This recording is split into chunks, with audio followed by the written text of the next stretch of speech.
Welcome in. This is Chiefs Chase. My name is Mike Bassano, and thank you so much for joining me as the Kansas City Chiefs are 1-2. Play 11 of the drive. Mahomes pumps, fires end zone. It is caught for the touchdown by Tyquan Thornton. The Chiefs beat the Giants in New York on Sunday Night Football 22-9, and we have a ton to get to. But let's start it off with this. I don't want to hear any Chiefs slander from any of the haters out there trying to pass this off as if it doesn't matter. Because you know when beating the Giants does matter? When you don't. So the fact the Chiefs went on the road Sunday Night Football in a must-win game for the New York Giants, and they took care of business. The defense was suffocating. The offense came along in the second half, and Patrick Mahomes and Tyquan Thornton are becoming a beautifully high chemistry duo. And that's what you look for. You look for flashes that show promise. And you cannot tell me, if you watch that game, Sunday Night Football against the New York Giants, you cannot tell me that you didn't see flashes of Tyquan Thornton and Patrick Mahomes developing a chemistry where they could very easily have one of the best downfield connections in the entire NFL this year. That's 2 touchdowns in 2 weeks for Tyquan Thornton, and he is becoming one of the premier deep threats in the entire NFL. We'll get to more on him coming up in just a little bit. But I want to stay on the haters here for a little bit because I did a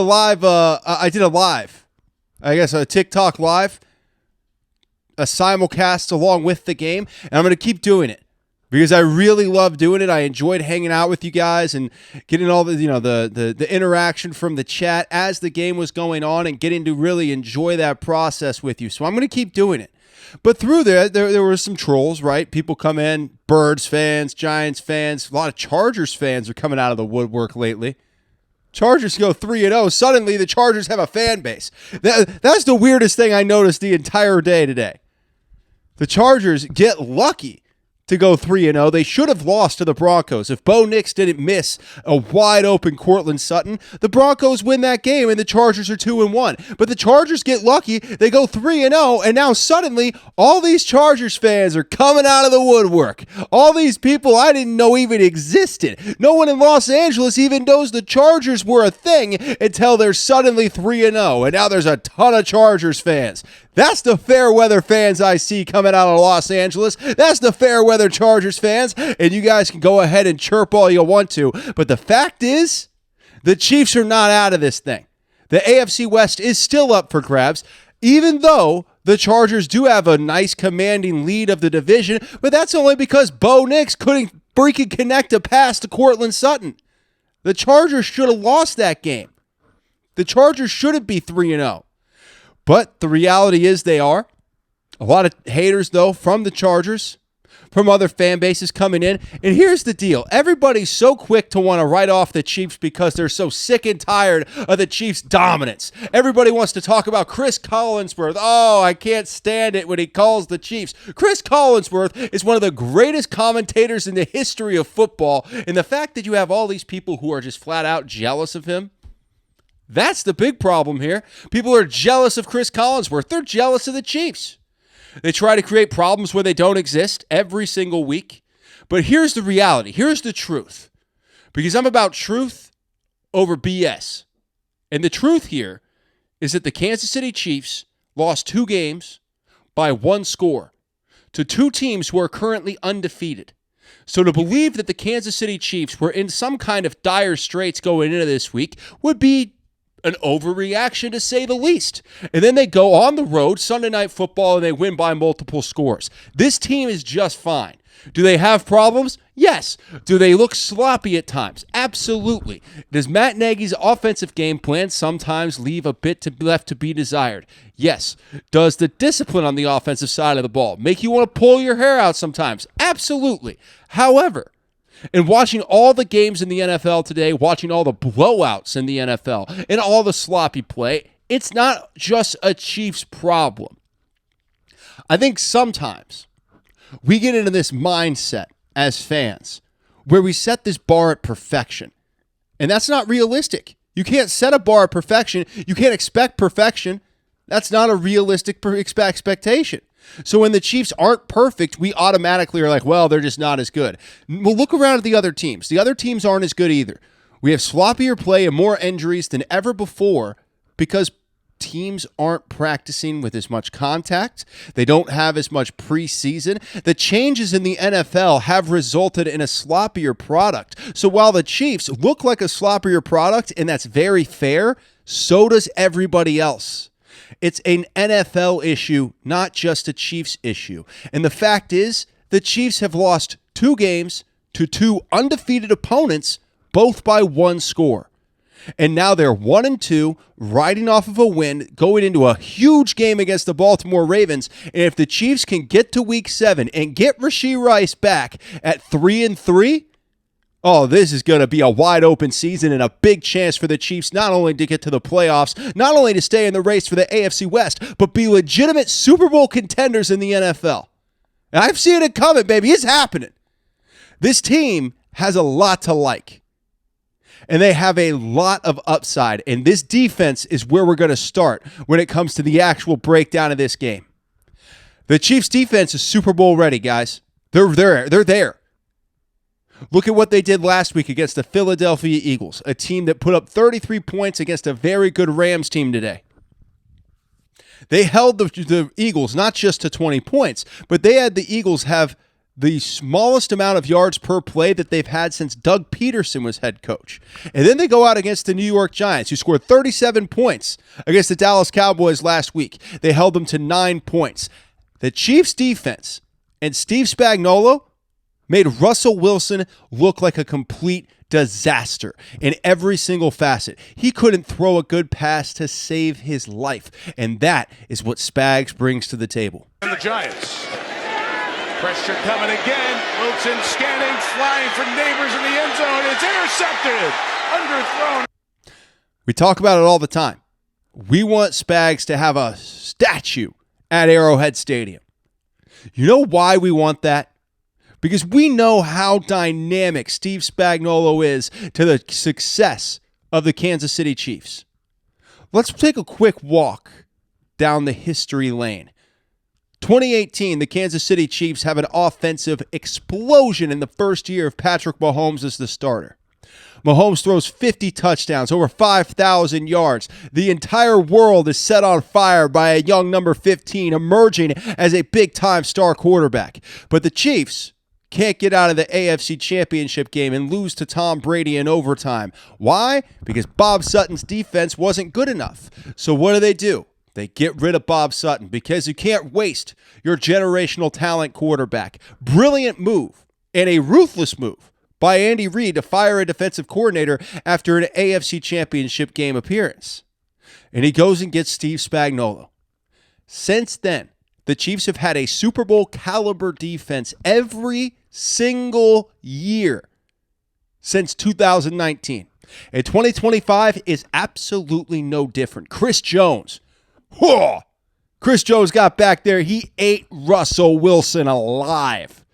Chris Jones is still an absolute monster on the defensive line and one of the best defensive players in the entire NFL at any position because Chris Jones is that guy. You want to know who the guy is that every team circles during their game plan, that every team knows, hey, we got to make sure we know where this guy is on every play. That's Chris Jones. He is a monster, and he showed it again tonight, taking over the defensive line. He got a ticky-tack holding penalty, which I'm not going to talk a lot about the officials. They were bad. And it wasn't just against the Chiefs. They were just bad. They were bad calls against the Chiefs. I think there were more bad calls against the Chiefs than there were against the Giants. But there were bad calls against the Giants, too. I could point to a number of calls where I'm like, let them play. Let them play. Giants got some. The Chiefs, I think, got slightly more, but let them play. Don't ruin the game by thinking you matter, Mr. Official. Don't ruin the game. NFL has a problem with that sometimes. The NFL sometimes has an issue with letting officials believe they're bigger than the game, and they throw too many flags. But again, that's all I'll say about the officials. That is all I'll say. keeping with the defense, Nick Bolton was massive tonight.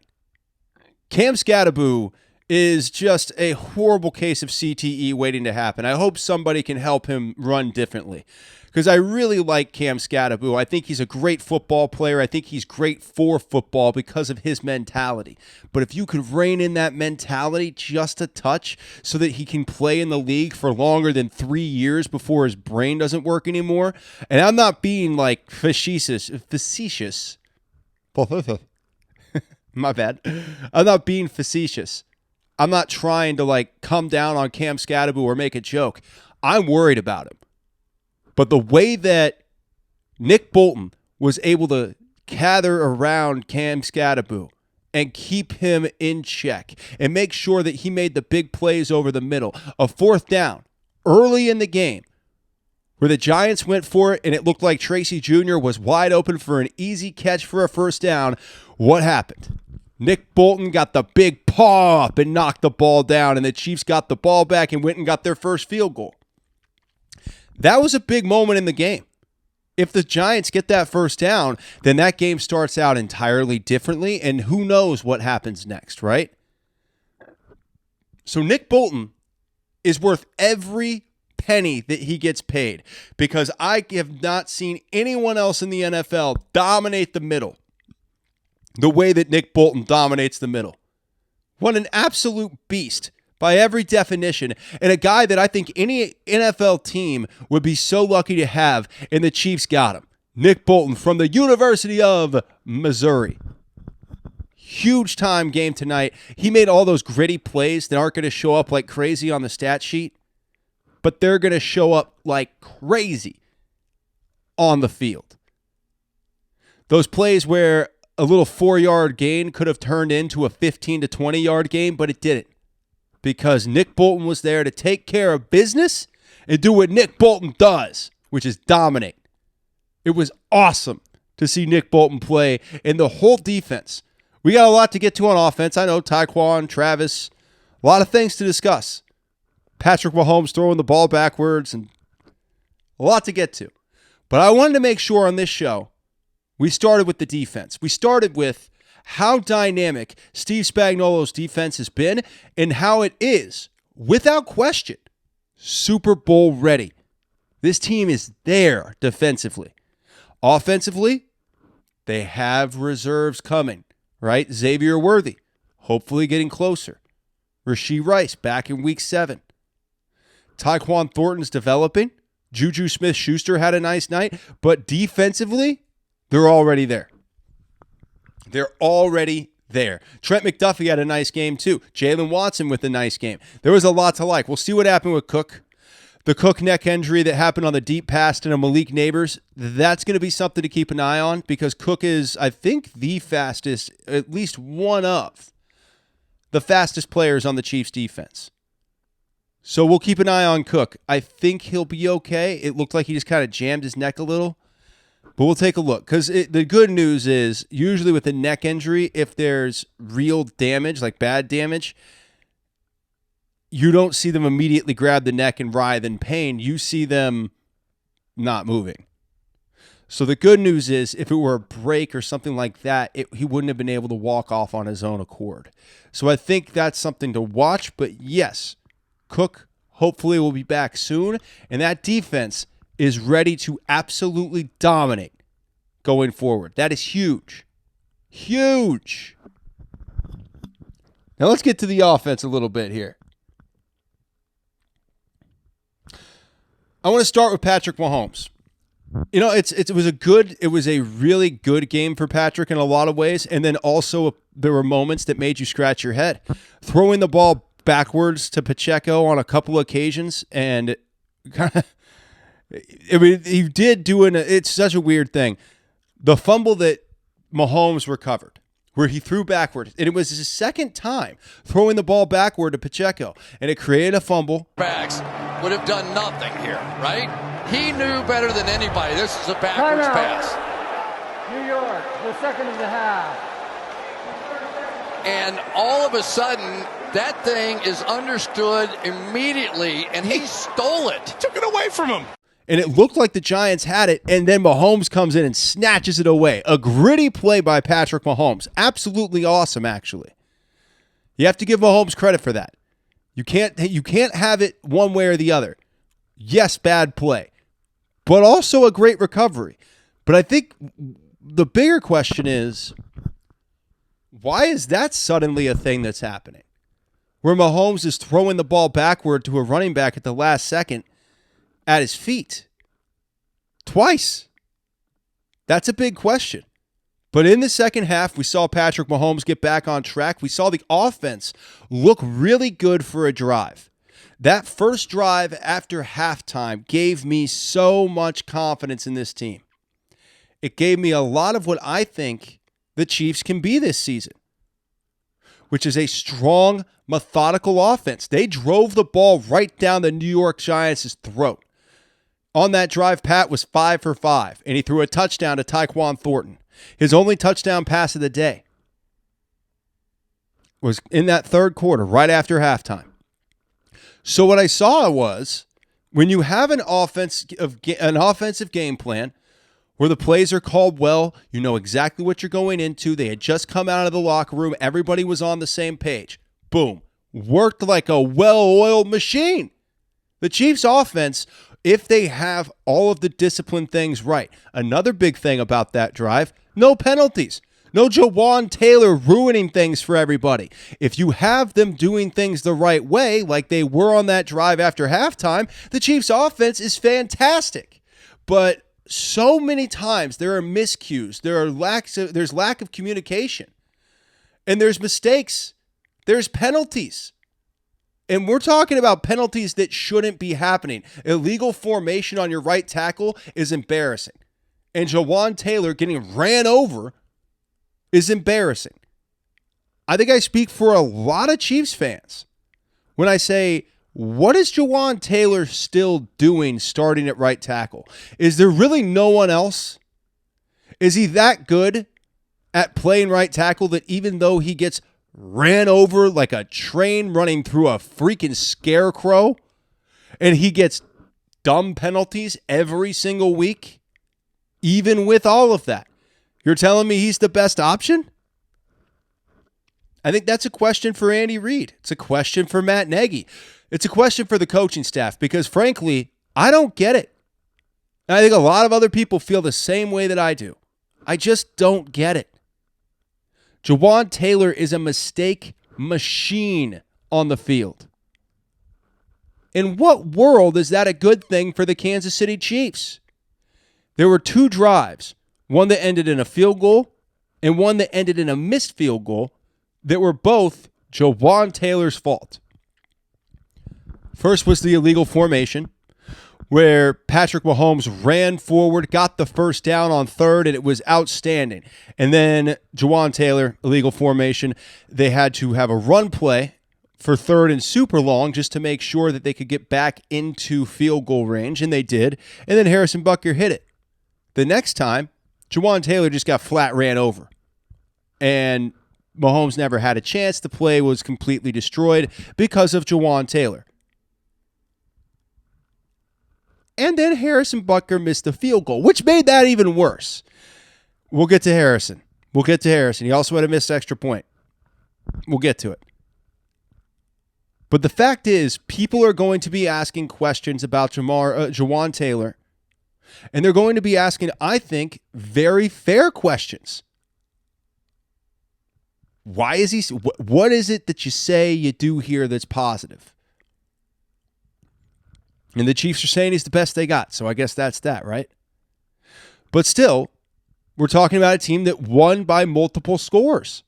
They're overcoming the Jawan Taylors of the world. They're overcoming the lack of separation the wide receivers are getting. They're overcoming these things to not only be in the game against really good teams, but go take care of business in prime time on the road against a not very good team in the New York Giants. So the Chiefs are not in some situation where they're dire or they're done or they need some big change. But I do think this is a situation where the Chiefs need their weapons back, and frankly, it wouldn't be a bad idea to go grab another.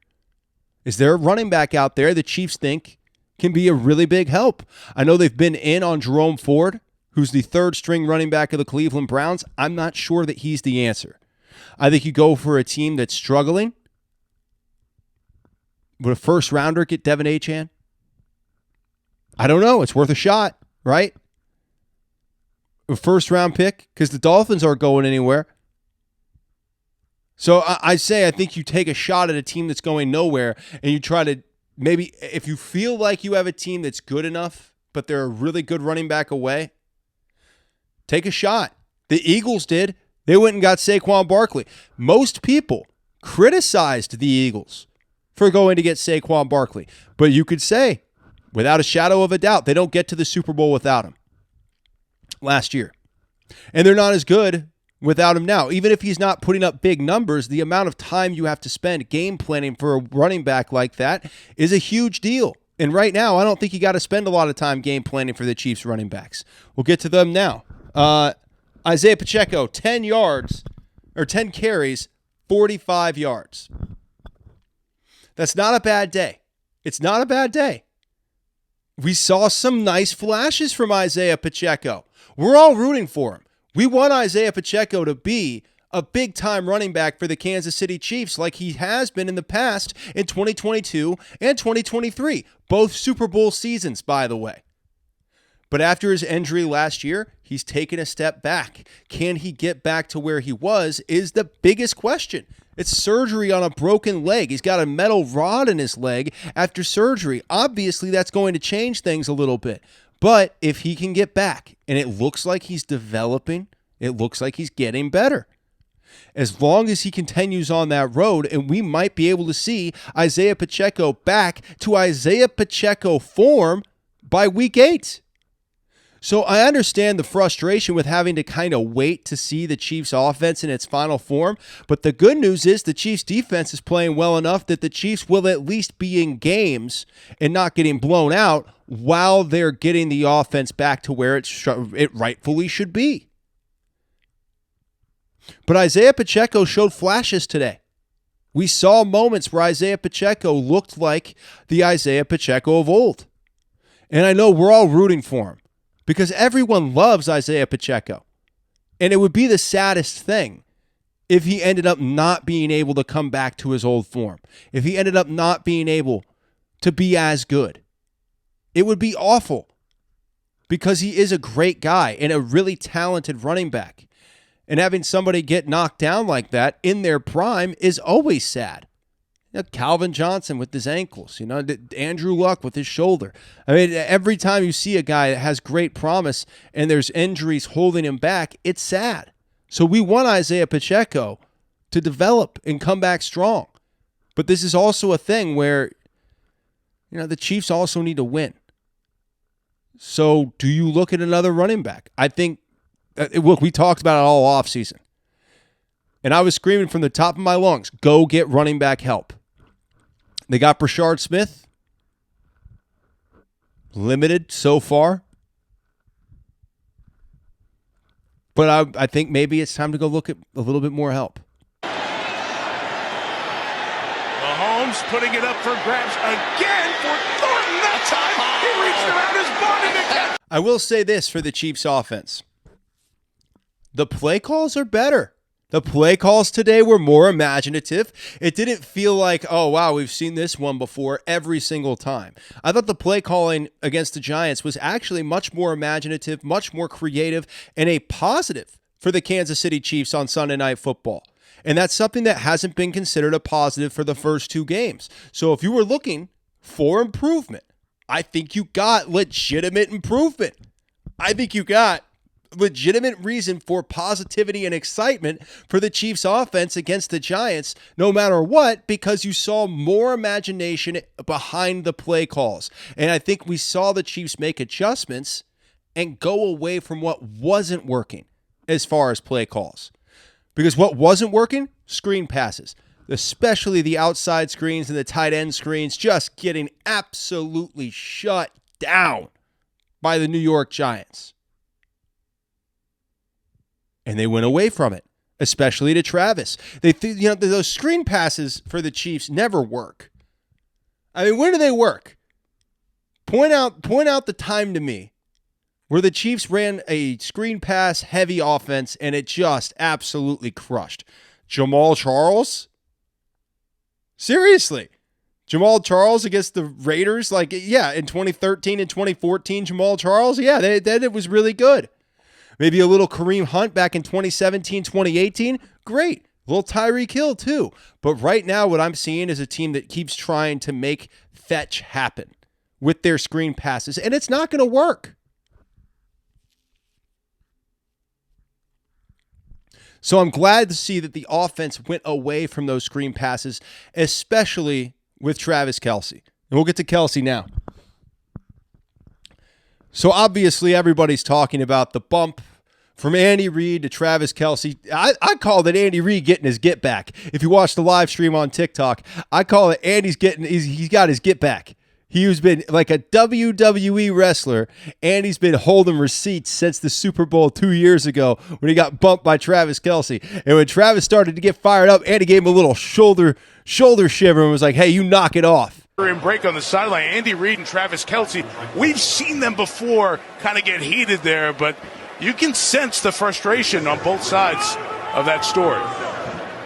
After the game, Andy said, hey, that's his passion. We love that about him. Sometimes I got to police it. And he did. Andy Reid is the kind of coach you want all the time. Whether things are going well or things are going poorly, Andy Reid is always going to be the guy who steers the ship the right way. And he's going to make sure that he polices guys like Travis Kelce, but also lets them have their passion and their character and their personality show. That's who Andy Reid is. And he has 3 Lombardi trophies. And he's one of the greatest, if not the greatest coach in the history of football. So yeah, I love the fact that no matter what's going on with the Kansas City Chiefs, they have Andy Reid. Because Andy is always going to be the rock, the solid guy, and the guy who gets guys in the right positions and the right mindset in order to be successful. Because Travis Kelce sometimes gets into the wrong mindset. And he's been that way his whole career. Like, that's not reinventing the wheel. That's something we've known about Travis Kelce since he was at Cincinnati in college. We've known that about Travis the whole time. So yes, sometimes Travis Kelce needs to be set straight. He needs to be redirected to the right path. And luckily, he has had one of the greatest coaches in the history of football and one of the greatest mentors in the history of football, Andy Reid, to help set him on that right path when he needs it. But you know what? The passion that Travis has, that's part of this. But I do have to bring this up. He looks distracted. He looks unfocused. 3 games in a row, I can say that, and I 100% mean it. And I think that's not a crazy statement to make. I know people get upset anytime anyone says anything about Travis Kelce that's not positive because, well, frankly, Taylor Swift's his fiance, and people get defensive. But the facts are the facts. Watch him. He's distracted. And I'm not blaming anybody. I certainly won't blame Taylor Swift. We talk about this on the live a lot.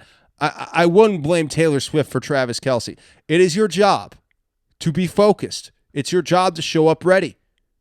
Everybody has wives. Everybody has fiancés. Everybody has personal lives. The fact is, when you show up, whether it's practice or game day, you have to be on point and ready to go. And you have to really want to be the best in the NFL. You have to really want to push yourself to win at a high level because the other guy will.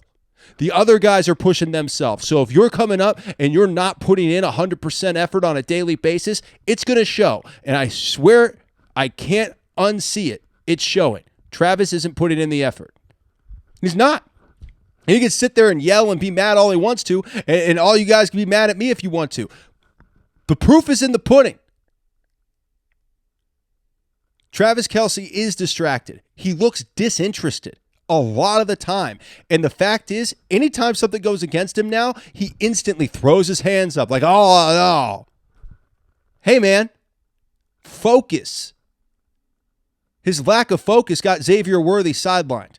His lack of focus blew the game against the Eagles. And he had a lack of focus in the first half. He looked much better in the second half. That is a positive for Travis Kelce. He looked more dialed in. He looked more disciplined. Sometimes you got to get redirected. That's part of life. That's part of life for anybody, but especially for Travis. And I covered Travis for years. I interviewed him for years. Every game after 2016 through 2018, after every game, you go into the locker room, the last thing he wants to do is talk to anybody. He's a moody person. And that's okay. Moody people are fine. They exist. That's not a problem. But you need to have somebody there to set you straight when you need it. And Andy Reid is that guy. And the Chiefs are damn lucky to have him.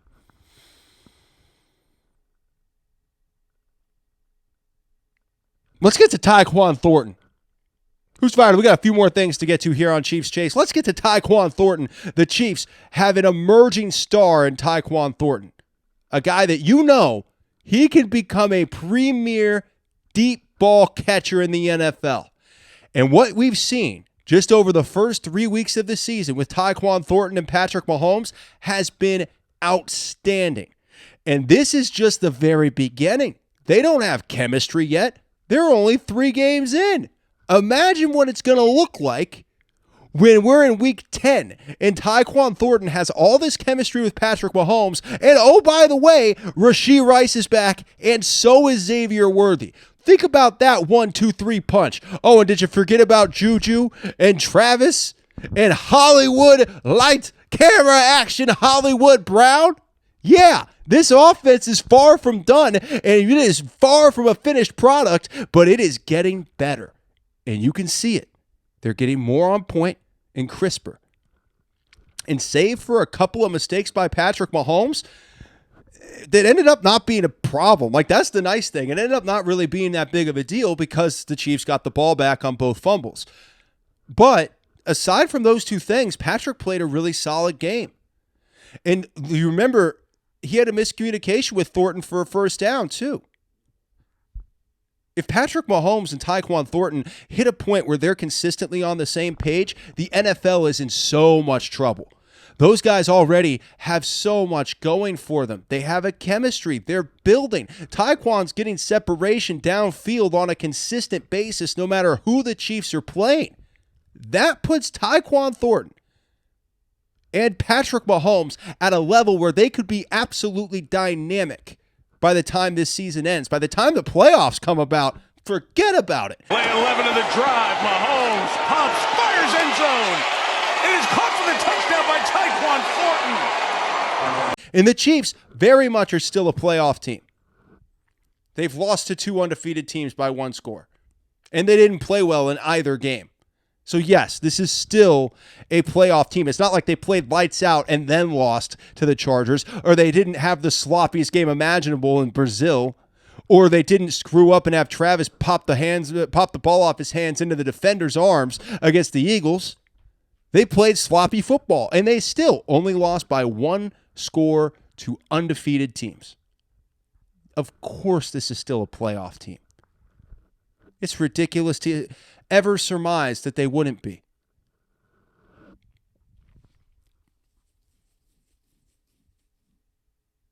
Did you see the Taylor cam?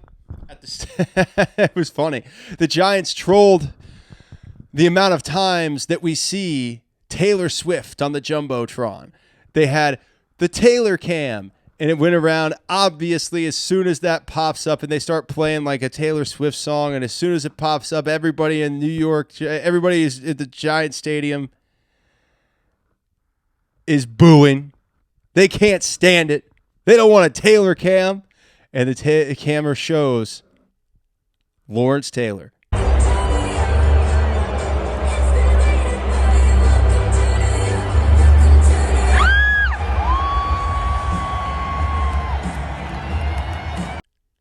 Giants legend, one of the best, if not the best linebacker of all time. I mean, he revolutionized the position. And he's sitting there smoking a stogie. I love it.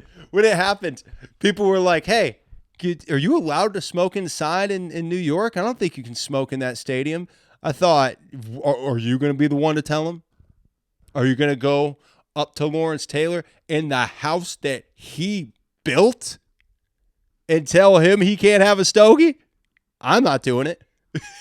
You be my guest. I'm not doing it. I say, yes, Mr. Taylor, enjoy your stogie. I'm not saying a word. But good for them. That was funny. That was like out of all the Taylor Swift trolling that I get massively annoyed by it on a consistent basis. But that was top level fun. That was great.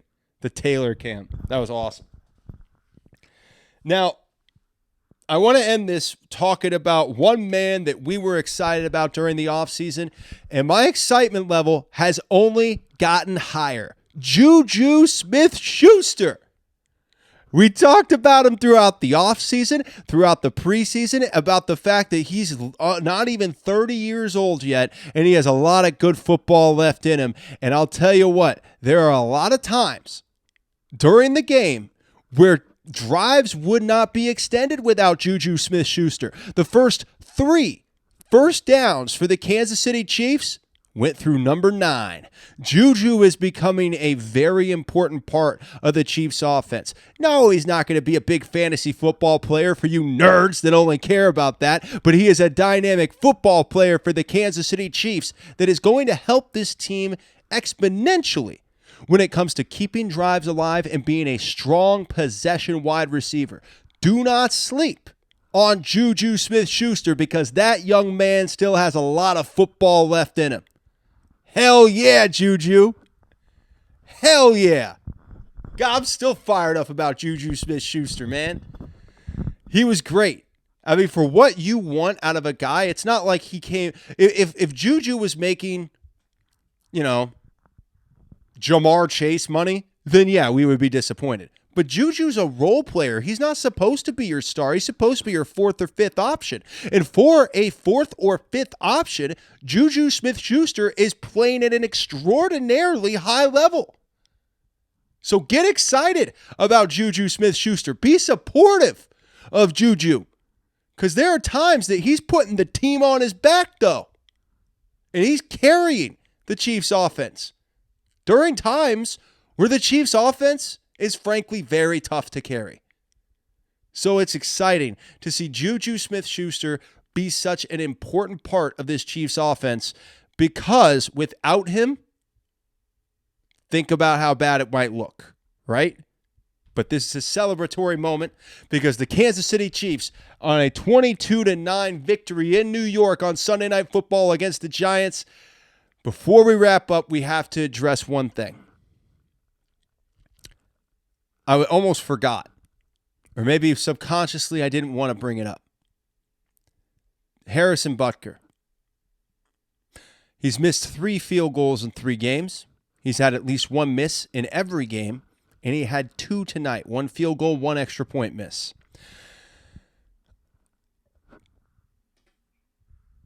The Chiefs are going to give him every opportunity to figure this out because he's the best kicker in the history of Chiefs football. So you have to let Harrison Butker have a chance to figure this out. You have to let him do it because he's Harrison Butker. He's the most decorated kicker in Kansas City Chiefs history. He has won AFC championships with his golden leg. He has won Super Bowls with his golden leg. Clutch kicks with the game on the line, with the season on the line. Harrison Butker has come through year after year after year. So I understand. There's a lot of reason why people are concerned about Harrison Butker because he has a few misses early. But trust me, he's going to get every opportunity and he's going to do everything in his power to make sure that he is on point and drilling kicks in the postseason like he always has. So while I get that people are a little concerned about Harrison, and frankly, I'm a little concerned about Harrison too, you have to have faith because in the end, Harrison Butker is still the greatest kicker in Kansas City Chiefs history. And that has been Chiefs Chase as the Chiefs are 1-2. They got 1 in the win column. We're feeling better. 1 in the win column, 22-9. Thank you so much for joining me. And every week on TikTok, I'm going live during the game so we can interact. I loved doing it with you guys tonight. It was an absolute blast, and I'm going to do it every week from now on because I thought going into this week, 0-2. Let's try to change the juju and shift things to a positive way by going live on TikTok. You guys came there with me, and we had an absolute blast. So we're going to keep that going and keep doing this show because I love it every single time. I love it. Thank you. Have an amazing night, an amazing week, and I will see you on the Midweek Blitz.